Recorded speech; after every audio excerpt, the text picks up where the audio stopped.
मध्य प्रदेश के दतिया विधानसभा सीट पर हुए उपचुनाव में वोटिंग के कम प्रतिशत को लेकर कयासों का दौर तेज हो गया है।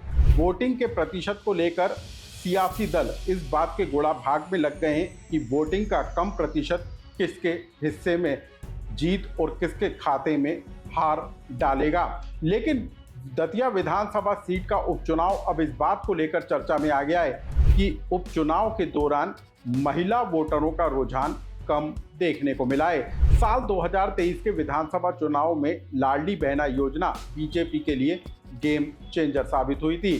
तब लाडली बहनों ने दतिया विधानसभा सीट के उपचुनाव में जमकर वोटिंग की थी। पुरुषों के मुकाबले सबसे ज्यादा वोटिंग दतिया विधानसभा सीट पर दर्ज हुई थी। लेकिन अब साल 2026 के विधानसभा के उपचुनाव में महिलाओं का वोटिंग प्रतिशत 5.61% गिर गया है। तो अब सवाल इस बात को लेकर है कि महिलाओं का कम वोट परसेंट क्या बीजेपी के लिए नुकसानदेह साबित होगा या फिर कांग्रेस के लिए ये फायदेमंद होता हुआ नजर आ रहा है।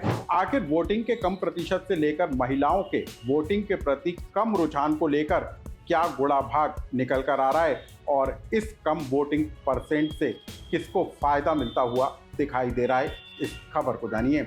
नमस्कार, मैं हूं अनुराग श्रीवास्तव और आप देख रहे हैं लोकमत हिंदी।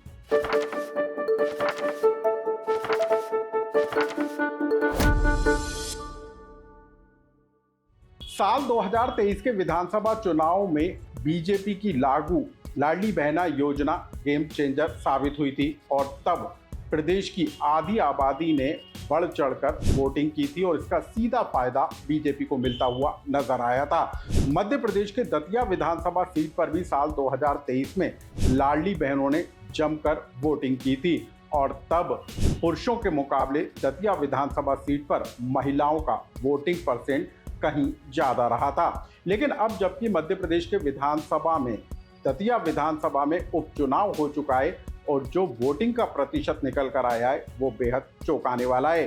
कुल वोटिंग का प्रतिशत ना सिर्फ कम निकला है बल्कि लाडली बहना यानी कि महिला वोटरों के वोट करने का प्रतिशत भी पुरुषों के मुकाबले घट गया है। तो सवाल इस बात को लेकर उठ रहा है कि महिलाओं के चुनाव को लेकर उपचुनाव को लेकर देखे कम रुझान का किसको नुकसान होने वाला है और किसको फायदा होने वाला है।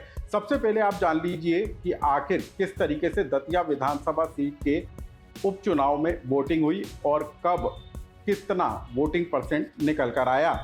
दतिया विधानसभा सीट पर मौजूदा जो उपचुनाव हुआ है उसमें जो वोटिंग का प्रतिशत रहा है वो 71.44% रहा है। पुरुष वोटिंग का प्रतिशत 74.9% रहा, जबकि महिलाओं का वोटिंग प्रतिशत 68.48% रहा। यानी कि पुरुषों के मुकाबले में महिलाओं ने 5.61% कम वोटिंग की। 2023 के मुकाबले में 12.74% कम महिलाओं ने वोट किया। 2013 में 76.76% पुरुष और 72.46% महिलाओं ने वोट किए थे। 2023 में 79.28% पुरुष और 81.22% महिलाओं ने वोट डाला था। यानी कि पुरुषों के मुकाबले में महिलाओं का वोट प्रतिशत ज़्यादा था। लेकिन अब साल 2026 के उपचुनाव में 74.9% पुरुष और 68.48% महिलाओं ने वोट डाले। यानी कि कुल वोटों का जो अंतर आया वो 5.61% था। ये वो वोट प्रतिशत है जो महिलाओं की तरफ से कम हुआ है। तो अब सवाल इस बात को लेकर उठ रहा है कि दतिया विधानसभा सीट के उपचुनाव में जब बीजेपी और कांग्रेस ने पूरा दमखम लगाया तो क्या महिलाओं से जुड़े मुद्दों को उठाना भूल गए? क्या लाडली बहना योजना को लेकर उपचुनाव के दौरान चर्चा नहीं हो पाई? क्या अपने कोर वोट की तरफ बीजेपी उदासीन नजर आई? और क्या अब यही जो उदासीनता है वो वोटिंग के जरिए जो है पार्टी के लिए नुकसानदेह साबित हो सकती है? ये तमाम तरह के सवाल उठते हुए नजर आ रहे हैं। लेकिन जो महिलाएं लाडली बहना योजना के नाम पर बीजेपी के पक्ष में जबरदस्त वोटिंग करती हैं, वही महिला वोट अब दतिया विधानसभा सीट के उपचुनाव में कम वोटिंग कर जो है सियासी दलों के लिए एक अलार्मिंग देती हुई नजर आ रही हैं। बहरहाल 3 अगस्त को नतीजों के साथ साफ हो जाएगा कि महिलाओं के कम वोट परसेंट का नुकसान किसको उठाना पड़ता है और किसके खाते में इसका फायदा होता है। महिलाओं से जुड़े इस वोट प्रतिशत से जुड़ी खबर को लेकर यदि आपका भी कोई सुझाव या कमेंट्स हो तो हमें कमेंट्स बॉक्स में लिखकर जरूर बताएं।